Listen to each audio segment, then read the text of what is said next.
तो तैयार हो जाइए रीजनिंग को आप अपने सिलेक्शन में अपनी ताकत बनाने के लिए, क्योंकि रीजनिंग एक ऐसा टॉपिक है जिसको आप 10 से 15 मिनट में पूरा कंप्लीट कर सकते हो और बहुत ही आसानी से 100% मार्क्स इसमें ला सकते हो आप। तो आइए आज एक और प्रीवियस ईयर के सेट के साथ आज की क्लास की शुरुआत करते हैं। इससे पहले के सेट आप जरूर देख लीजिए, जिसका लिंक आपको एक साथ पूरा प्लेलिस्ट बना करके सभी सेट जो हो चुके हैं और जो आने वाले सेट है उन सभी को एक प्लेलिस्ट में मैं डाल करके इसी वीडियो के कमेंट सेक्शन में पिन कर दूंगा, जिसको आप वहां से देख सकते हैं।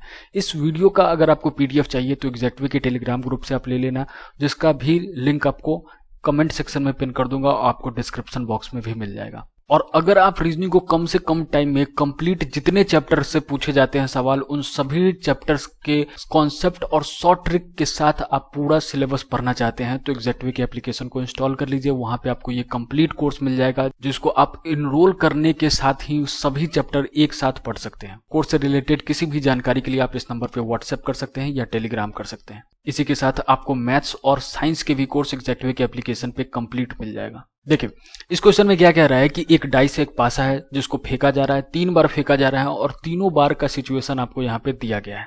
एक ही डाइस है, एक ही पासा है। आपको बताना है कि वो जो पासा है, वो जो डाइस है, उस पे जिस सरफेस पे 3 लिखा हुआ है, 3 मार्क है, उसके जस्ट अपोजिट सरफेस पे यानी कि नीचे वाले सरफेस पे क्या मार्क होगा, कि कौन सा नंबर अंकित होगा, वो आपको बताना है। तो ऐसे क्वेश्चन को आप यहां से देख करके आंसर कर सकते हो। जैसे यहाँ पे मुझे 2 नंबर कॉमन दिख रहा है 5 5, तो और यहाँ पे और कौन नंबर है जो कि छोटा हुआ है, इन दोनों को डाइस को देखूं तो यहाँ पे सिर्फ 3 छोटा हुआ है, यानी कि 3 के अपोजिट आएगा 5, इसका आंसर ए हो जाएगा। ये कैसे हुआ? देखिए आप यहाँ पे 3 डाइस दिख रहा है, आप कोई 2 डाइस को उठाओ और वो ही 2 डाइस को उठाओ जिसमें आपको कोई एक ऐसा नंबर है जो कि दोनों में कॉमन दिख रहा है। तो मैं यहाँ देख पा रहा हूँ कि यहाँ 5 मुझे दोनों डाइस में दिख रहा है। अब ऐसा अगर दिख गया ना तो उसके बाद आप क्या करो, पहला डाइस उठाओ और उससे क्लॉकवाइज चलना शुरू कर दो। क्लॉकवाइज चलना मतलब घड़ी के दिशा में चलना शुरू कर दो आप।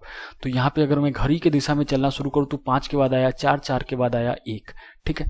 अब दूसरे डाइस को पकड़ो और यहां से भी आप क्लॉकवाइज चलना शुरू करो, तो 5 के बाद आया 6, 6 के बाद आया 2। अब आपको इन नंबर में 1 से लेके 6 तक आने वाला कौन सा डिजिट है जो कि आपको यहाँ मौजूद नहीं दिख रहा है, तो मुझे 3 नहीं दिख रहा है यहाँ पे, तो मैं यहाँ 3 लिख दिया। अब ऐसा लिखने से मुझे क्या फायदा मिला? इसका सीधा मतलब ये हो गया कि जो आप नंबर लिखो है ना, उसका मतलब 1 के अपोजिट में क्या है तो 2, 4 के अपोजिट में क्या है 6 और 5 के अपोजिट में यहाँ 5 दिख रहा है, इसीलिए मैं यहाँ पे अलग से लिख दिया 3। तो इसका मतलब 3 के अपोजिट 5 है, वही आपका आंसर है, ठीक है। पूछा रहता है कि 2 के अपोजिट में क्या होगा तो आप बोलते आंसर 1, 6 के अपोजिट में पूछा रहता है क्या होगा तो आप बोलते आंसर 4, 4 के अपोजिट में पूछा रहता है तो 6, 1 के अपोजिट में पूछा रहता है तो 2, ठीक है। अब देखिए सेलोजिज्म के क्वेश्चन बहुत ही लोगों को कंफ्यूज करता है और बहुत लोगों को मजा भी आता है। तो एक बार मुझे आप थोड़ा सा कुछ सेकंड दीजिए, मैं आपको इसका पूरा एक ऐसा मजेदार कहानी बताऊंगा जो कि आपको एग्जाम में इसका क्वेश्चन आए तो मजे से आप बनाओगे। देखो यहाँ पे आपको स्टेटमेंट एंड कंक्लूजन दिया गया है। दिए गए स्टेटमेंट से आपको तय करके बताना है कि कौन कौन सा कंक्लूजन फॉलो करेगा, कौन कौन कंक्लूजन फॉलो नहीं करेगा। देखिए सेलोजिज्म को सबसे आसानी से समझने के लिए और बनाने के लिए इसका एग्जैक्ट वे मैं बताता हूँ। आपको स्टेटमेंट में कुछ बातें लिखी गई होंगी और कुछ कंक्लूजन में बातें लिखी गई होंगी। आप कैसे तय करोगे कि कौन सा कंक्लूजन सही है, कौन सा कंक्लूजन सही नहीं है, ये बात आप कैसे तय करोगे, यही मेन फंडा है, ट्रिक है। तो इसके लिए जो ट्रिक है वो मैं आपको समझाता हूँ। स्टेटमेंट में जो भी बातें लिखी गई हैं उसको आप ये मान के चलो कि ये ऊपर वाले ने कहा है, भगवान ने कहा है, यूनिवर्सल ट्रुथ है, ये हमेशा सही होगा, इसको कोई छेड़ नहीं सकता है, इसके साथ कुछ भी मतलब कोई भी कॉन्ट्राडिक्शन इसमें नहीं दे सकता है। अब कंक्लूजन क्या है? तो कंक्लूजन में जो भी बातें लिखी गई हैं उनको आप इस ट्रिक के साथ मानो कि ये जो कंक्लूजन लिखी गई हैं उसको बोलने वाला या इसको लिखने वाला कौन है, तो हम जैसे कुछ आम इंसान हैं और इंसान गलतियां करते हैं। तो अब बस आपको यहाँ पे जज करना है कि कौन से इंसान ने जो कंक्लूजन दिया वो सही है और कौन सा गलत है। तय यहाँ पे बस ये करना है कि आपको जो स्टेटमेंट में बातें लिखी गई हैं उसको यूनिवर्सल ट्रुथ मानना है, कहीं पे भी उसको कॉन्ट्राडिक्ट नहीं करना है। मतलब ऐसे किसी भी कंक्लूजन को बात नहीं मानना है जो कि आपके स्टेटमेंट को, भगवान के कहे गए कथन को कहीं से भी उस पर उंगली उठा रहा है, सवाल उठा रहा है, ठीक है। अगर सवाल उठा रहा है तो उसको आप काट दोगे, उसकी बात को नहीं मानोगे, उस इंसान के बात को आप नहीं मानोगे, उसे फॉलो नहीं करोगे। ठीक है, बस ये पहला ट्रिक है। दूसरा ट्रिक क्या है वो आपको फिगर बताकर समझाता हूं। देखिए अब शुरू हो गया कहानी। यहाँ पे आपको दे रखा है सम टीचर्स आर फिलोसफर। अगर मैं टीचर को यहाँ बना दूं, बताऊं कि ये टीचर का प्रॉपर्टी है, तो बोल रहा है सम टीचर्स आर फिलोसफर। कुछ टीचर का प्रॉपर्टी क्या है? फिलोसफर का प्रॉपर्टी। ये प्रॉपर्टी क्या दिख रहा है? फिलोसफर का प्रॉपर्टी। फिर दूसरा स्टेटमेंट क्या है? सम फिलोसफर्स आर राइटर। कुछ फिलोसफर क्या है? राइटर है। तो मैं इस तरीके से बना दिया। यहाँ पे आपको क्या दिख रहा है कि कुछ फिलोसफर का प्रॉपर्टी और राइटर का प्रॉपर्टी भी है, दिख रहा है ना। अब देखिए पहला कंक्लूजन क्या कह रहा है, तो सम राइटर्स आर टीचर। कुछ राइटर जो है वो टीचर है। यहाँ पे आपको दिख रहा है कोई भी राइटर टीचर नहीं दिख रहा है, कोई इंटरसेक्ट नहीं होता दिख रहा है। तो इसका मतलब क्या है कि ये जो बात कहा गया है वो गलत कहा गया है। लेकिन क्या ये गलत कहा गया है? तो आपके मन में आ सकता है कि सर आपने राइटर का फिगर यहाँ बनाया, अगर मैं राइटर का फिगर ऐसे करके बनाता तो ये कथन सही हो जाता, तो ये टीचर ये वाला कथन सही हो कंक्लूजन सही हो जाता, तो बिल्कुल हो जाता। तो इसमें आपका दूसरा ट्रिक क्या है कि जब भी हो जाता या नहीं हो जाता वाला असमंजस वाला केस आए तो उसमें आप क्या करो, उसे आप नहीं मानो, वो फॉलो नहीं करेगा, वो काट दो आप।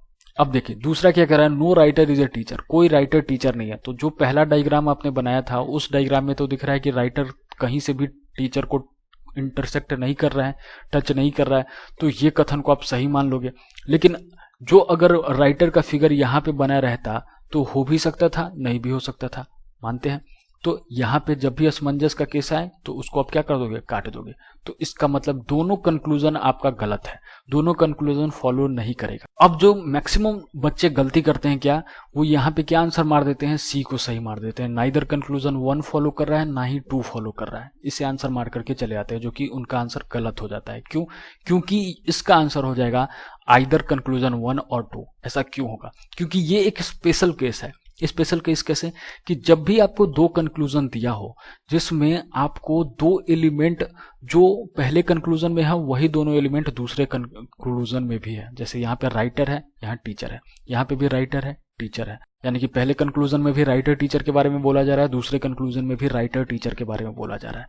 बट पहले कंक्लूजन में क्या देख रहे हो कि इसमें आपको पॉजिटिव बात कह रहा है कि कुछ राइटर टीचर हैं, और इसमें क्या कह रहा है, जस्ट उसका अपोजिट बात, कोई राइटर टीचर नहीं है। तो जब भी ऐसा हो कि एक बार पॉजिटिव बोल रहा हो, एक बार निगेटिव बोल रहा हो, और दो सेम एलिमेंट के लिए ऐसी बातें बोली जा रही हो, तो उसमें और अगर वो दोनों कंक्लूजन फॉलो नहीं हो रहा हो तो आप उसमें क्या आंसर मारोगे, आइदर कंक्लूजन 1 फॉलो और 2 फॉलो। पूरे कोर्स में आपको इस तरीके के बहुत सारे क्वेश्चन मिलेंगे जो वैरायटी के हैं, पॉसिबिलिटी के इसके क्वेश्चन पूछे जाते हैं, जो कि आपको पूरे कोर्स में मिलेगा। ठीक है, अब इस क्वेश्चन को देखिए ऐसे क्वेश्चन में क्या होता है, इसका रिलेशन इसके साथ कुछ होता है, और जो रिलेशन होता है उसी रिलेशन के जैसा आपको यहाँ पे जो नंबर आएगा वो बताना है। तो देखिए 1268 कैसे बन सकता है, तो मैं अगर करूँ 12 छक 72 गुने 6 कर दो, 12 गुने 6 72 हो जाएगा, और 72 में से मैं कितना घटाऊं, तो 72 में से अगर मैं 4 घटाता हूं तो 68 आ जाता है, मानते हैं। तो बिल्कुल,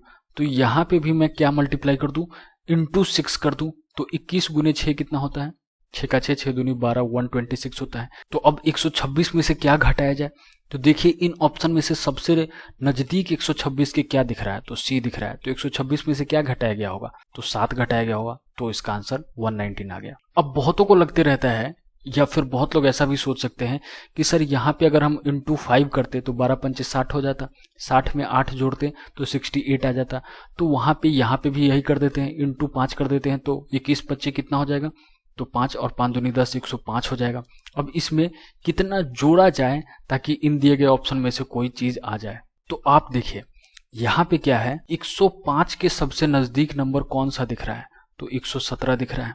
तो इसमें 117 बनाने के लिए आपको क्या करना होगा, 12 ऐड करना होगा, बहुत ज्यादा ऐड करना होगा। तो इसीलिए यहाँ पे ये वाला पैटर्न फॉलो होता है, जिसको मैं पूरे कोर्स में बता रखा हूँ कि आपको सबसे नजदीक वाला नंबर लेना पड़ता है। ठीक है, अब ये क्वेश्चन देखिए कुछ क्वेश्चन आपको आपके जनरल नॉलेज से भी रीजनिंग में पूछ दिया जाता है। जैसे चाइना का रिलेशन युआन से है, उसी तरीके से जापान का रिलेशन किससे होगा। तो देखिए युआन जो है चाइना की करेंसी है, तो जापान की करेंसी क्या होता है, येन होता है। ठीक है, इसे ध्यान रखें, याद रखें, ये आपसे एग्जाम में कई बार पूछा गया है। इस क्वेश्चन को देखिए, आपको बताना है कि ये जो फिगर दिया हुआ है वो इन ऑप्शंस में से किस में आपको नजर आ रहा है। तो ये तो सीधे आंखों से दिख रहा है कि ये आपका आंसर सही है। देखिए कुछ इस तरीके से है या नहीं है, देख लीजिए, ये आपका इस तरीके से फिगर दिख रहा है, तो बस यही आपका आंसर है। आप खुद से एक बार अच्छे से देखिए, इस क्वेश्चन को देखिए। इस क्वेश्चन में बोल रहा है कि अगर ये फिगर है और इसके पास अगर आपको मिरर रख दिया जाए तो आपको बताना है कि इस मिरर में जो इमेज बनेगा वो कैसा बनेगा इन दिए गए ऑप्शन में से। तो इसका भी ट्रिक होता है, एग्जैक्ट वे होता है। आप क्या करोगे कि जो मिरर इमेज होता है ना, उसमें क्या होगा कि जो नजदीक की चीजें हैं, जो मिरर के सबसे नजदीक है वो मिरर के सबसे नजदीक ही रहेगा। तो ये सर्कल सबसे नजदीक है तो ये सबसे नजदीक ऐसे रहेगा। फिर इस सर्कल के आगे ये एरो है तो इस यहाँ पे भी ये एरो इस तरीके से बना रहेगा। ठीक है, तो ऐसे कौन कौन से ऑप्शन में दिख रहा है? तो ए में दिख रहा है और बी में दिख रहा है, ए में दिख रहा है और बी में दिख रहा है, और किसी में दिख रहा है? नहीं दिख रहा है। ये जो बॉक्स है ये पूरा गाढ़ा है जो कि ऐसा है ही नहीं, तो ये ऑप्शन कटा, ये भी आपका कटा क्योंकि यहाँ पे ये एरो नहीं बना है। ऐसे क्वेश्चन को आप एलिमिनेशन मेथड से बनाओगे। ठीक है, अब दूसरा चीज यहाँ पे ये देखिए और किस तरीके से आप एलिमिनेट कर सकते हो इन दोनों ऑप्शन में से। तो एक चीज देखो आप कि जो नीचे है वो चीज नीचे ही रहेगा, ये चीज जो नीचे है वो चीज नीचे ही रहेगा।